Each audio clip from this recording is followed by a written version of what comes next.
हाल ही में supreme court ने फैसला सुनाया कि आर्टिकल 142 कंप्लीट जस्टिस की अपनी पावर के अकॉर्डिंग वह इस आधार पर मैरिज को डिसॉल्व कर सकता है कि यह पूरी तरह से टूट चुका है, बिना पक्षों को पारिवारिक न्यायालय में भेजे, जहां उन्हें आपसी सहमति से तलाक के आदेश के लिए 6 से 18 महीने तक इंतजार करना पड़ता है।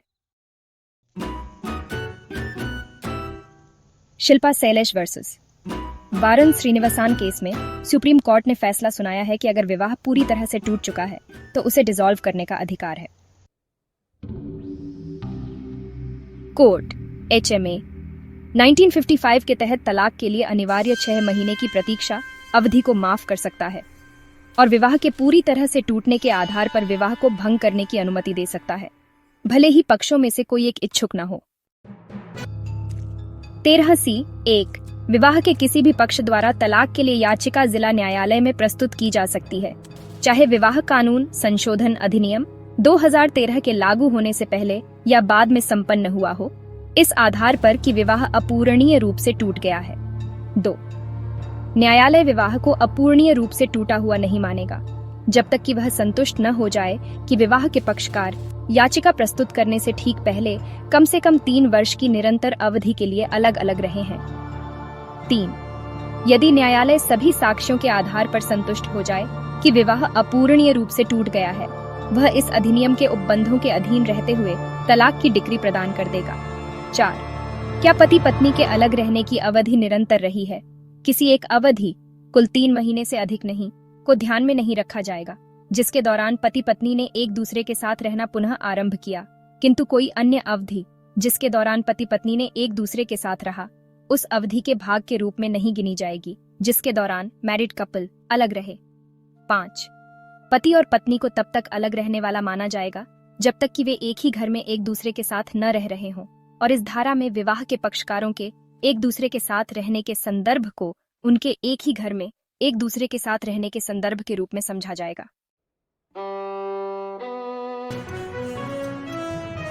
इस निर्णय का महत्व फैमिली कोर्ट में लंबित इसी तरह के मामलों की बड़ी संख्या के कारण तलाक की डिक्री प्राप्त करने की प्रक्रिया अक्सर समय लेने वाली और लंबी होती है।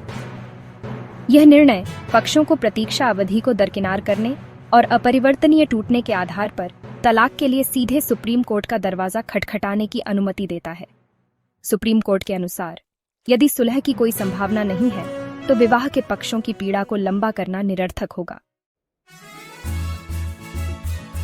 इस तरह के विवाह को भंग करना, भले ही पक्षों में से कोई एक सहमत हो, उन पक्षों के लिए एक त्वरित समाधान प्रदान करेगा जो एक साथ रहने में असमर्थ हैं, और आपसी सहमति से विवाह को भंग कर देना चाहिए। यह निर्णय महत्वपूर्ण है क्योंकि हिंदू विवाह अधिनियम 1955 के तहत विवाह का इरिट्रीवेबल ब्रेकडाउन अभी तक तलाक का आधार नहीं है। आज तक विवाह के इरिट्रीवेबल ब्रेकडाउन के लिए अभी भी कोई कोडिफाइड लॉ नहीं है। हालांकि HMA 1955 के सेक्शन 13 में डिसोल्यूशन ऑफ मैरिज के लिए कुछ ग्राउंड्स को मान्यता देता है। Implication of the judgment. Supreme court के निर्णय का यह अर्थ नहीं है कि लोग सीधे तलाक के लिए सुप्रीम कोर्ट जा सकते हैं। सुप्रीम कोर्ट द्वारा विवाह के इरिट्रीवेबल ब्रेकडाउन के आधार पर तलाक देना अधिकार का मामला नहीं है, बल्कि एक विवेकाधिकार है जिसका प्रयोग बहुत सावधानी और सतर्कता के साथ किया जाना चाहिए। सुप्रीम कोर्ट ने यह भी स्पष्ट किया कि कोई पक्ष भारतीय संविधान के अनुच्छेद 32 या अनुच्छेद 226 के तहत रिट याचिका दायर नहीं कर सकता है और सीधे उससे विवाह के इरिट्रीवेबल ब्रेकडाउन के आधार पर डिसोल्यूशन ऑफ मैरिज की राहत नहीं मांग सकता है। 5 न्यायाधीशों की पीठ ने HMA 1955 की धारा 13(1) के तहत दोष सिद्धांत और तलाक के अभियोगात्मक सिद्धांत से दूर जाने की आवश्यकता पर प्रकाश डाला, जो इस आधार पर तलाक निर्धारित करता है कि पति या पत्नी में से किसी एक को क्रूरता, व्यभिचार या परित्याग जैसे कुछ गलत कामों के लिए दोषी ठहराया जा सकता है। HMA 1955 और विशेष विवाह अधिनियम 1954 तलाक के उद्देश्य के लिए दोष या वैवाहिक अपराध सिद्धांत पर आधारित है। यह निर्दोष पक्ष को तलाक प्राप्त करने की अनुमति देता है यदि दूसरे पक्ष ने वैवाहिक अपराध किया है।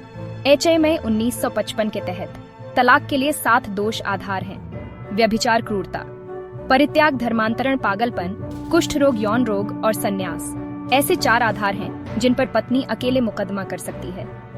बलात्कार, गुदा मैथुन, पशु संबंध, भरण पोषण आदेश के बाद सहवास की बहाली न करना तथा भरण पोषण के लिए डिक्री। इस सिद्धांत के तहत तलाक दिए जाने के लिए निर्दोष पक्ष को यह साबित करना होगा कि वे निर्दोष हैं। भारत के विधि आयोग ने 1968 और 2009 में अपनी रिपोर्ट में तलाक के अतिरिक्त आधार के रूप में इरिट्रीवेबल ब्रेकडाउन को जोड़ने की सिफारिश की थी। विधि आयोग ने अपनी 71वीं रिपोर्ट 1978 में विवाह के इरिट्रीवेबल ब्रेकडाउन की अवधारणा पर विचार किया। रिपोर्ट में यह भी उल्लेख किया गया है कि 1920 में न्यूजीलैंड राष्ट्रमंडल देशों में से पहला देश था जिसने यह प्रावधान पेश किया था कि 3 साल या उससे अधिक का अलगाव समझौता तलाक के लिए अदालतों में याचिका दायर करने का आधार था। ये मैट्रिमोनियल लॉ में ब्रेकडाउन प्रिंसिपल का एक क्लासिक इनंसिएशन बन गया है। एचएमए 1955 क्या है? हिंदू विवाह अधिनियम 1955 एचएमए भारत की संसद का एक अधिनियम है जो हिंदुओं और अन्य लोगों के बीच विवाह से संबंधित कानून को संहिताबद्ध और संशोधित करता है। यह हिंदुओं, बौद्धों, जैनियों, सिखों और किसी भी ऐसे व्यक्ति पर लागू होता है जो धर्म से मुस्लिम, ईसाई, पारसी या यहूदी नहीं है। एचएमए के तहत तलाक की वर्तमान प्रक्रिया। एचएमए की धारा 13B आपसी सहमति से तलाक का प्रावधान करती है, जिसके तहत विवाह के दोनों पक्षों को जिला न्यायालय में एक साथ याचिका दायर करनी चाहिए। यह इस आधार पर किया जाएगा कि वे 1 वर्ष या उससे अधिक समय से अलग रह रहे हैं, कि वे एक साथ नहीं रह पाए हैं और आपसी सहमति से विवाह को भंग कर दिया जाना चाहिए। पक्षों को पहली याचिका प्रस्तुत करने की तिथि के कम से कम 6 महीने बाद और उक्त तिथि के 18 महीने बाद, बशर्ते इस बीच याचिका वापस न ली जाए, न्यायालय के समक्ष दूसरा प्रस्ताव पेश करना चाहिए। अनिवार्य 6 महीने की प्रतीक्षा का उद्देश्य पक्षों को अपनी याचिका वापस लेने का समय देना है। आपसी सहमति से तलाक के लिए याचिका विवाह के 1 वर्ष बाद ही दायर की जा सकती है। हालांकि एचएमए की धारा 14 याचिकाकर्ता को असाधारण कठिनाई या प्रतिवादी की ओर से असाधारण दुराचार के मामले में तलाक याचिका को पहले ही दायर करने की अनुमति देती है। धारा 13B(2) के तहत 6 महीने की प्रतीक्षा अवधि की छूट फैमिली कोर्ट के समक्ष दायर छूट आवेदन में मांगी जा सकती है। जब कोर्ट पत्नी द्वारा की गई तलाक याचिका पर सेक्शन 13C के तहत डिक्री पास करता है, कोर्ट आदेश दे सकता है कि पति अपनी पत्नी और सेक्शन 13E में परिभाषित बच्चों के लिए मुआवजा देगा। इसमें उसकी अचल संपत्ति जो विरासत में मिली या मिलने वाली संपत्ति के अलावा है और चल संपत्ति में हिस्सेदारी के रूप में राशि शामिल होगी। यह सब उस दावे के निपटान के लिए होगा जिसे कोर्ट न्याय संगत समझे। और जब कोर्ट इस मुआवजे का निर्धारण करता है तो वह पति की विरासत में मिली या मिलने वाली संपत्ति के मूल्य को ध्यान में रखेगा। इसके अलावा कोर्ट द्वारा किया गया निपटान का कोई भी आदेश अगर जरूरी हो, पति की अचल संपत्ति पर भार द्वारा सुरक्षित किया जाएगा। अब अगर दोनों पक्ष आवेदन करते हैं तो कोर्ट अवधि को घटा सकता है और कोर्ट दोनों पक्षों द्वारा प्रस्ताव प्रस्तुत करने की आवश्यकता को माफ कर सकता है अगर वह संतुष्ट हो कि विवाह के पक्षकार अपने मतभेदों को सुलझाने की स्थिति में नहीं है। और हाँ, जहां एक पक्ष याचिका प्रस्तुत करने की तारीख से 3 साल की अवधि के भीतर कोर्ट के समक्ष उपस्थित नहीं होता है, तो कोर्ट दूसरे पक्ष द्वारा किए गए आवेदन पर दोनों पक्षों द्वारा प्रस्ताव प्रस्तुत करने की आवश्यकता को माफ कर सकता है। 28B(1) जहां वाइफ सेक्शन 28A के तहत तलाक की डिक्री द्वारा डिसोल्यूशन ऑफ मैरिज पिटिशन में रिस्पोंडेंट है, वह इस आधार पर डिसोल्यूशन ऑफ मैरिज पिटिशन विरोध कर सकती है कि विवाह विच्छेद के परिणाम स्वरूप उसे गंभीर वित्तीय कठिनाई होगी और सभी परिस्थितियों में विवाह विच्छेद करना गलत होगा। 2. जहां इस सेक्शन के आधार पर डिक्री दिए जाने का विरोध किया जाता है, तो ए यदि कोर्ट पता है कि पिटिशनर सेक्शन 28A में निर्धारित आधार पर भरोसा करने का हकदार है, और ख यदि इस सेक्शन के अलावा कोर्ट याचिका पर डिक्री देना चाहे तो कोर्ट विवाह के पक्षकारों के आचरण तथा उन पक्षकारों और किसी भी बच्चे या अन्य संबंधित व्यक्तियों के हितों सहित सभी परिस्थितियों पर विचार करेगा। और यदि कोर्ट की राय है कि डिसोल्यूशन ऑफ द मैरिज से रिस्पोंडेंट को गंभीर वित्तीय कठिनाई होगी और सभी परिस्थितियों में विवाह को विघटित करना गलत होगा, तो वह पिटिशन को डिसमिस कर देगा या उचित मामले में कार्यवाही को तब तक रोक देगा जब तक कि कठिनाई को समाप्त करने के लिए उसके संतोषप्रद प्रबंध नहीं कर लिए जाते। 38C कोर्ट सेक्शन 38A के तहत डिक्री ऑफ डिवोर्स तब तक पारित नहीं करेगा जब तक कि कोर्ट को यह संतुष्टि न हो जाए कि विवाह से पैदा हुए बच्चों के भरण पोषण के लिए विवाह के पक्षकारों की वित्तीय क्षमता के अनुरूप पर्याप्त प्रावधान किया गया है। स्पष्टीकरण।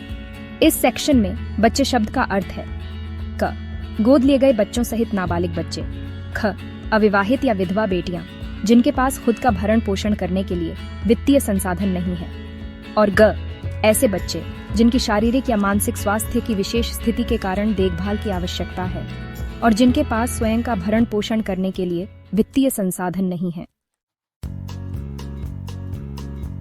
280(1) कोर्ट पत्नी द्वारा की गई याचिका पर सेक्शन 88 के तहत डिक्री पास करते समय आदेश दे सकता है कि पति पत्नी और सेक्शन 28C में परिभाषित बच्चों के लिए ऐसा मुआवजा देगा जिसमें अचल संपत्ति विरासत में मिली या विरासत में मिलने वाली अचल संपत्ति के अलावा में उसका हिस्सा और चल संपत्ति में हिस्सेदारी के रूप में ऐसी राशि, यदि कोई हो, उसके दावे के निपटान के लिए जिसे कोर्ट न्याय संगत समझे, शामिल होगी।